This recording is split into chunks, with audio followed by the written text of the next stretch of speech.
My name is James, and every single man in my family has inexplicably died right at the age of 32 from a rare genetic condition. Or at least I thought so until I found my older brother, Peter, having a seizure last week. Peter had called me early, stating that he didn't feel good and that he didn't want to spend his 32nd birthday alone. Knowing how important this age is in my family, I left work early and drove over to his house. As I neared the front door, I heard a loud scream. I quickly ran inside and saw Peter on the floor, vigorously shaking. I quickly put a pillow under his head and went to call 911. However, right before I dialed, I heard a faint voice behind me. "Don't call that man. I'm fine," Peter said. "What the fuck are you talking about, man?" I said as I ran to his side. "I need to call ambulance. You just had a fucking seizure." "It's fine, dude. I have had a couple this week. I usually feel better after some rest," Peter said as he smiled up at me. "Fine. But I'm calling mom," I said. With that, I helped Peter into bed and gave my mom a call. "Hello, James. How are you doing?" my mother asked. "Not so good. Peter had a seizure.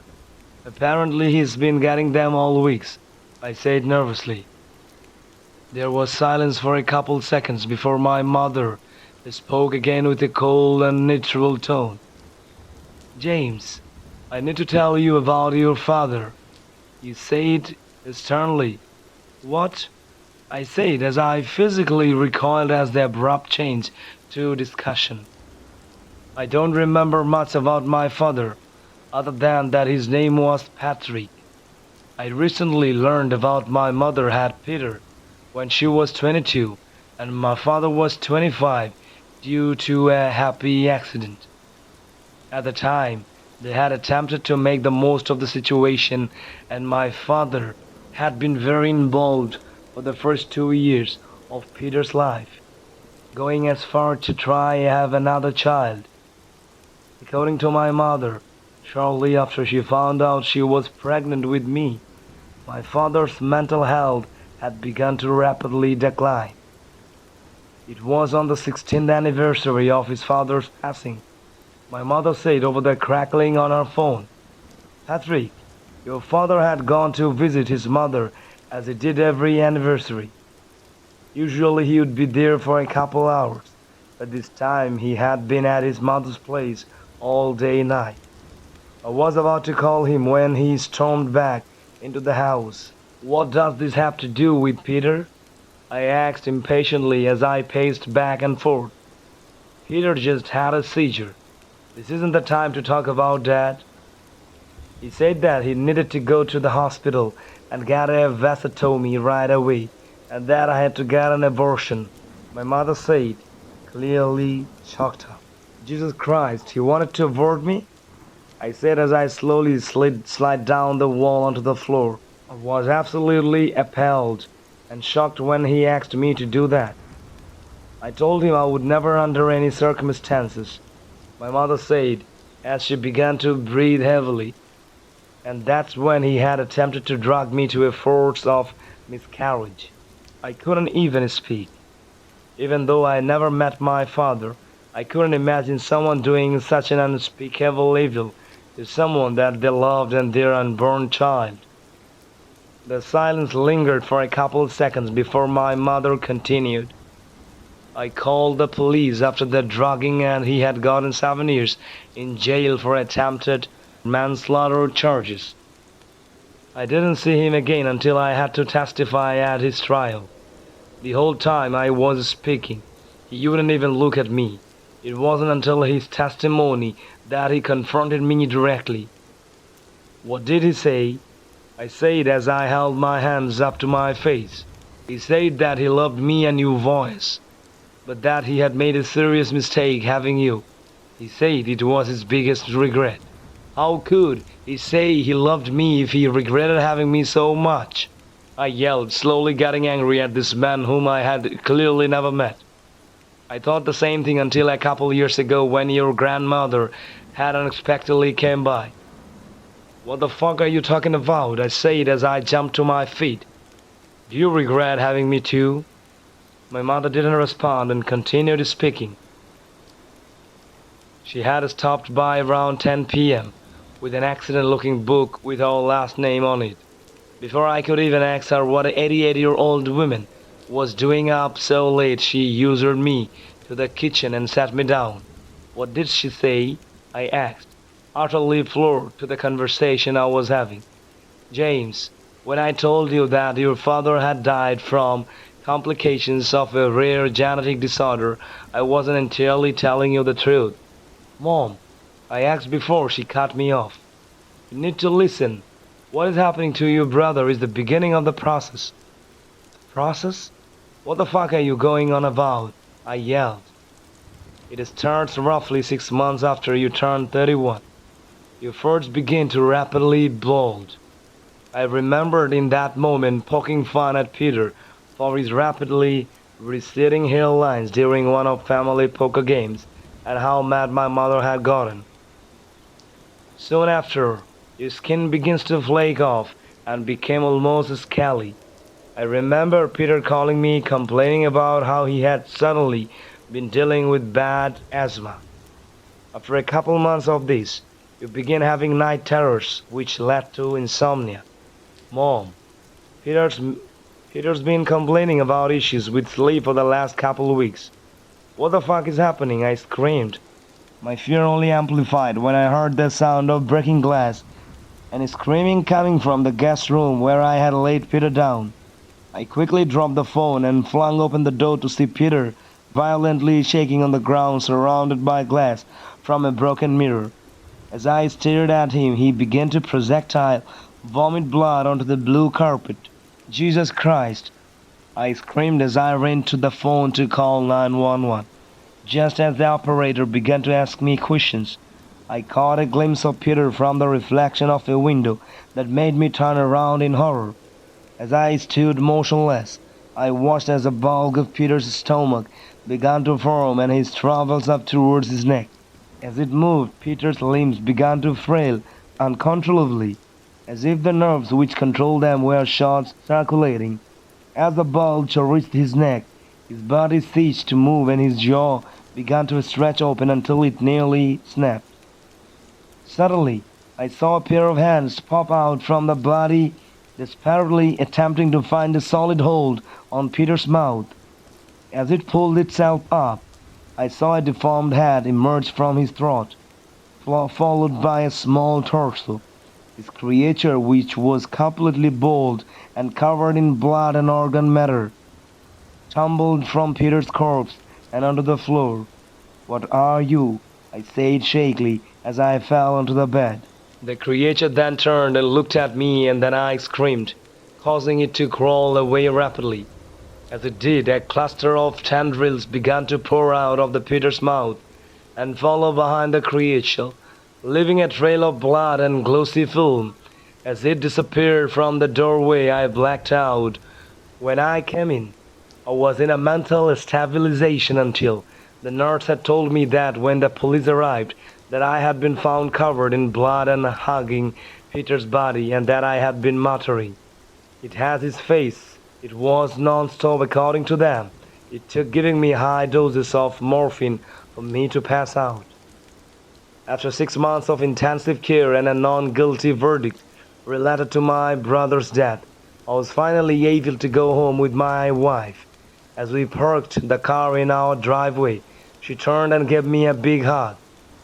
"I'm so glad you're home, baby. I know how awful this year has been, but I have an amazing birthday present for you." "What is it?" I asked, having forgot that my birthday had been a week prior. "Well, I didn't know how to bring this up since you had your episode, but 5 months ago I found out that I'm pregnant," she said as she happily threw her arms around me. As she said those words, it was as if the whole world froze. "You're gonna be a dad to a healthy baby boy," she said as she kissed my cheek. As she pulled away, she must have seen how I was asking, because she suddenly frowned. "What's wrong? Are you not happy?" she said as she tugged on my arm. Hearing her worry, I snapped out of my daze and smiled at her. "No, I'm fine. I'm sorry, I just remembered that I had to do something in the garage." "Okay," she said hesitantly, "but don't be too long. I'm gonna make us some dinner." I flashed her a smile before heading off into the garage.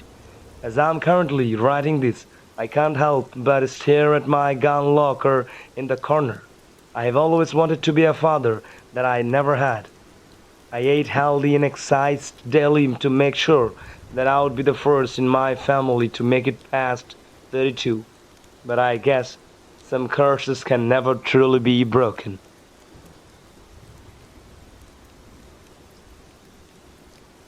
I took a janitor job at an old church. There's an old door nobody has opened. Considering how crappy everything pays right now, I was beyond hyped when I found an opening for a night janitor paying $40 an hour. In the rural ass backwater swamp of Georgia. $40 an hour? To clean a chart? My little agnostic heart was ready to pull up for an altar call once they finally hired me. Good God, I see why they pay that high now. It's an easy enough schedule too. I go in after church services or meetings, do some basic cleaning and dip out. Takes maybe 2 or 3 hours every night, and I do an afternoon clean on Sundays between my services. So Mondays, Wednesdays, and Fridays I do a couple of late nights and it's all good. They told me that they wanted a more thorough clean once a week. Whatever day I choose, so I just decided to make my Wednesday nights the long ones. For $40 an hour, I'm not going to skimp either. I go over every goddamn inch of God's good house with a fine-tooth comb. I'm in here flipping more tables than Jesus to make sure they're clean. It takes maybe 7 hours or so to go through everything, and it's the easiest money I have ever made. The place is old. From what they told me when I started, it's at least a couple of centuries. Built in colonial times and renovated, rebuilt over the years on the same land. There's a little cemetery out behind it too, though many of the graves are too worn down to read at this point. They haven't had a new resident since the 80s, I think. One big sanctuary makes up most of the place, with a couple of little rooms in the back behind the main altar. A little door on the right side led back into a small hallway that smelled of mildew, with 2 doors on the left and one at the other end of the hall. Normally it'd look like just your average old Protestant church in the South, except it gets a little weird. The first door on the left is painted blue, not like a regular blue either, but like a bright cerulean. It's both padlocked and deadbolted from the outside though, and on the pastor William has a key to it. When I was talking to the Anita, the treasurer who hired me, she told me she had no idea what was down there, but it was probably just old storage or something. I had to ask her again when she said down there, because we're in the heart of Georgia swamp country. If someone tries to make a basement around here, they're just going to get a room of crumbling mud and humidity. She assured me it was a cellar, though she only was told this by Pastor William. My first Monday night, clean went off without a problem. Went in and just ran a vacuum over the floor after a prayer group meeting. Tuesday was off, so I just stayed home and I played Shadow of the Adrity. Wednesday night after service, I went in around 8:30 to start my cleaning. The only person left there was William at this point. But even then, we only briefly passed each other as he was heading out. There was not much to say of the interaction though. We just explained pleasantries and he said he was off to get some shut-eye. I was just desperate to get into the church and out of the swarm heat. I got in, walked to the little supply closet in the back of the sanctuary and pulled out the vacuum. Wednesday night, service wasn't very crowded usually, just a few grandmas and the really devoted couple of middle-aged men with their thick study Bibles. So nothing was really dirty. I figured I could just milk the clock a little by dusting around and just fucking about in general. Might as well get some money while I'm here. Vacuumed the sanctuary with no problem and went to go get in the back hallway next. Probably a good time to mention the sanctuary has two sets of lights. One for the front altar area and the other for the actual pews and sitting area. I only had the altar area lights because they were pretty damn bright. Until you get into the hallway at least. Then you can barely see because the light only extends a few pews out. Headphones in, music going. I just kept doing my cleaning. Ran down the hall into the office next to the blue door and even got to the pastor's office while I was at it. I didn't really notice anything until I looked up and out the door from the end of the hallway. I could see straight down the beige hall, blue door glowing bright in the floor sand, into the sanctuary. I don't think I have ever felt goosebumps like I did when I looked down that hall. At least 7 or 8 people were sitting in the pews just out of the light's reach. They were all dressed in black, heads bowed so faces couldn't be seen.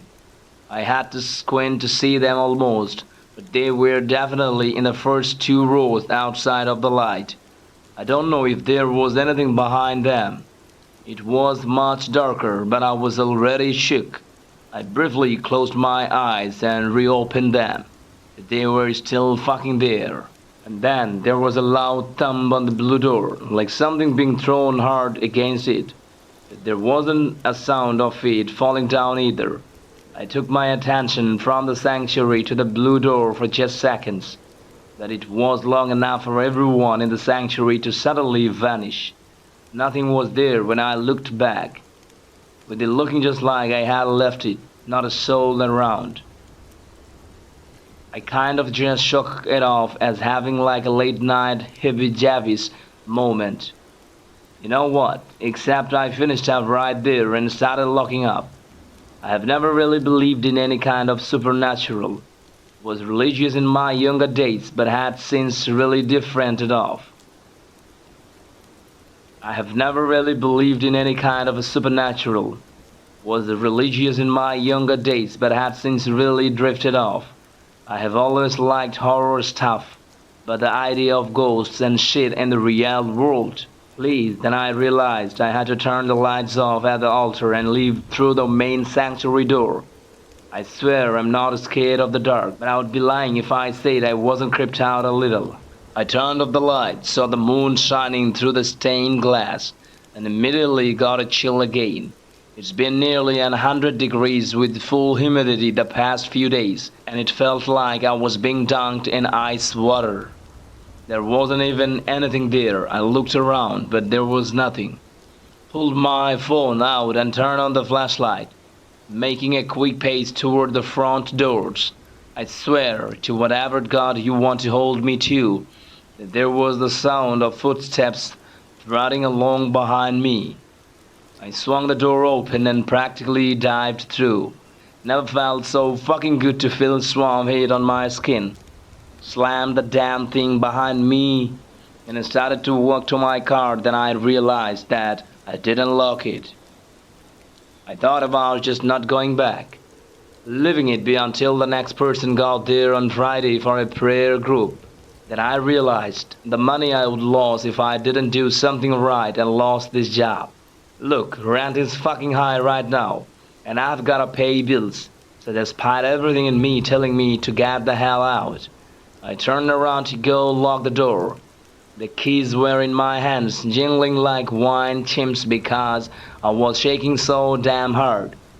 I finally got the key and started to turn it when sound started reverberating from the sanctuary, a chorus with an organ swelling to a crescendo. I turned the key and yanked it out at the same time, and almost taking that doorknob with me, and ran the hell out of there. I could still hear it in my car when I started it and whipped out of the little dirt parking lot. Pretty sure I hit the ditch on the way out too, but I'm sure as shit wasn't just going to stop. It wasn't until a few minutes into my drive that my hand finally loosened on the steering wheel and I realized what they were singing. I remember it from going to an old Baptist church with my grandma. They only did old hymnals and refused to use anything but a piano, but I remember the damn words. Nothing can for sin atone, nothing but the blood of Jesus. I asked Anita about it on Friday night when I went in. Made sure I was out by nightfall this time though.